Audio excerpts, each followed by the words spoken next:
निकालानंतर असाच गुलाल तुमच्या अंगावर असणार? कदाचित याच्यापेक्षाही जास्त गुलाल त्या ठिकाणी निकालानंतर असेल. परमेश्वरी असं ही लोकशाही आहे आणि जगन्नाथाचा रथ घेऊन ज्यावेळी तुम्ही खांद्यावर जाता त्यावेळी सामान्य माणसाला जे अभिप्रेत असणारं काम करणं, या मतदारसंघाला राष्ट्रीय प्रवाहामध्ये नेणं ही माझी प्राथमिक जबाबदारी होती आणि ती मी प्रामाणिकपणे पार पाडली. ज्योतिबाच्या चैत्र यात्रेचा आजचा मुख्य दिवस आहे आणि या मुख्य दिवशी ज्योतिबाचं दर्शन घेण्यासाठी महायुतीचे उमेदवार खासदार धैर्यशील माने या ठिकाणी आलेले आहेत. देवाचं दर्शन घेतलेलं आहे. काय देवाकडे साकडं घातलेलं आहे तुम्ही? परमेश्वरानं सर्वांच्या सुख समाधानामध्ये भर टाकावी, त्यांच्या मनात असणाऱ्या आशा अपेक्षा पूर्ण व्हाव्यात. संपूर्ण राज्य आणि देशभरातनं भाविक इथे येत असतात आणि प्रत्येकाची छोटी असेल आपण त्याच्यासाठीची फार मोठी अपेक्षा त्या ठिकाणी असते. त्या अपेक्षा पूर्ण करण्याची शक्ती आम्हा सर्वांना या ठिकाणी द्यावी. आज चैत्र यात्रेच्या निमित्तानं संपूर्ण गुलाबी आपल्याला या ठिकाणी झालेला ज्योतिबा डोंगर दिसेल. ह्या गुलालानं न्हावून गेला आहे.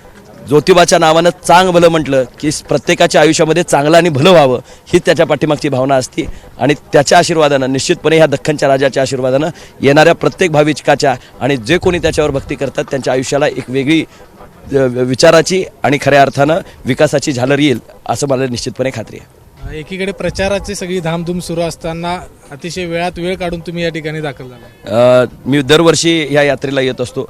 मोठ्या प्रमाणात भाविक इथे येत असतात. इथं असणाऱ्या सुविधा पुरवणं, इथं असणारं इन्फ्रास्ट्रक्चर तयार करणं हे लोकप्रतिनिधी म्हणून माझं कर्तव्य आहे. म्हणून दरवर्षीप्रमाणे मी ह्याही वर्षी आलो आणि ज्योतिबाच्या चरणी नतमस्तक झालो.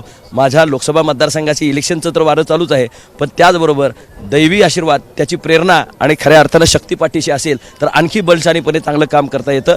लोकसभेचं रणशंग फुंकल्यानंतर आज सामान्य माणसासारखा इथे येणारा प्रत्येक माणूस एक आशा आणि अपेक्षा घेऊन येतो. या सगळ्या अपेक्षा पूर्ण करण्याची शक्ती परमेश्वरानं आम्हा तरुण कार्यकर्त्यांच्यामध्ये द्यावी ही त्याच्याकडे मागणं करायला आलो.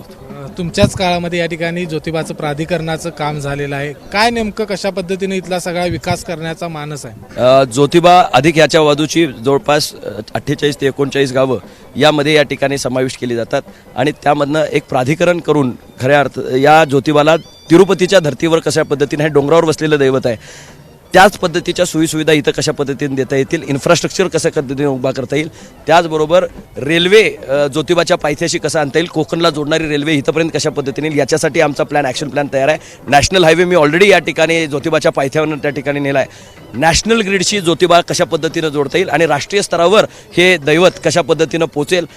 लोकांची भक्ती आहे, देशभरातनं लोक या ठिकाणी येत असतात, पण ते येत असताना त्यांच्यासाठीच्या सोयीसुविधा करणं ही आमची प्राथमिक गरज आहे.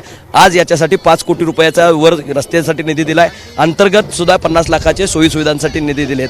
निश्चितपणे गावागावामधल्या विकास यात्रेला ज्योतिबाचा आशीर्वाद असला तर ही यात्रा अतिशय आनंदमय जाती आणि ज्योतिबाची शासनकाठी जशी उंच उंच जाती त्याच्यावरची भगवी पताका सुद्धा उंच उंच जाती. निश्चितच सामान्य माणसाच्या आशा अपेक्षा त्याच पद्धतीनं पूर्ण व्हाव्यात अशी मी त्याच्या चरणी प्रार्थना केली. मोदी देखील या ठिकाणी येणारे, पंतप्रधान नरेंद्र मोदी आपल्या या लोकसभा मतदारसंघामध्ये कोल्हापूर जिल्ह्यात सभा घेणार. कशा पद्धतीनं ह्या सभेचं नियोजन असेल? सभा ही अत्यंत दैदिप्यमान अशा पद्धतीची सभा होईल. मोदी साहेब बऱ्याच दिवसानंतर या ठिकाणी कोल्हापूर जिल्ह्याच्या भेटीसाठी या ठिकाणी येत आहेत. लोकसभेच्या वातावरणामध्ये खऱ्या अर्थानं त्याच्यामुळे एक वेगळी एनर्जी प्राप्त होते आणि प्रधानमंत्र्यांनी देशामध्ये केलेला विकास, सर्वसामान्य माणसाची केलेली सेवा ही आज खऱ्या अर्थानं लोकशाहीचा उत्सव आहे. लोकसभाची निवडणूक ही लोकशाहीचा उत्सव आहे आणि त्या उत्सवामध्ये जे पंतप्रधान पदाचे आमचे या ठिकाणी उमेदवार आहेत ते खऱ्या अर्थानं आज कोल्हापूरच्या मातीमध्ये येत आहेत. या लाल मातीचा, अंबाबाईचा आणि ज्योतिबाचा आशीर्वाद घेऊन ज्यावेळी त्या ठिकाणी हे देशभर जातील त्यावेळी हा गुलाल त्यांच्याही अंगावर मागच्या वेळीपेक्षा मोठ्या प्रमाणात पडलेला दिसेल. निकालानंतर असाच गुलाल तुमच्या अंगावर असणार? कदाचित याच्यापेक्षाही जास्त गुलाल त्या ठिकाणी निकालानंतर असेल.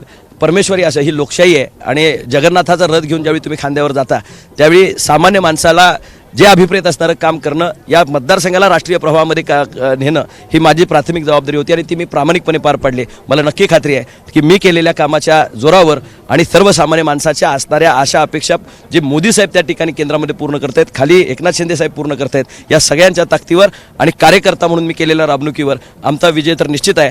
गुलालाची उधळण फक्त 4 तारखेची वाट पाहते.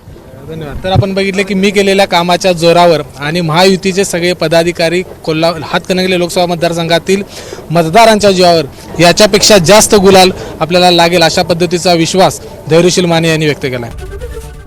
एबीपी माझा, उघडा डोळे बघा नीट.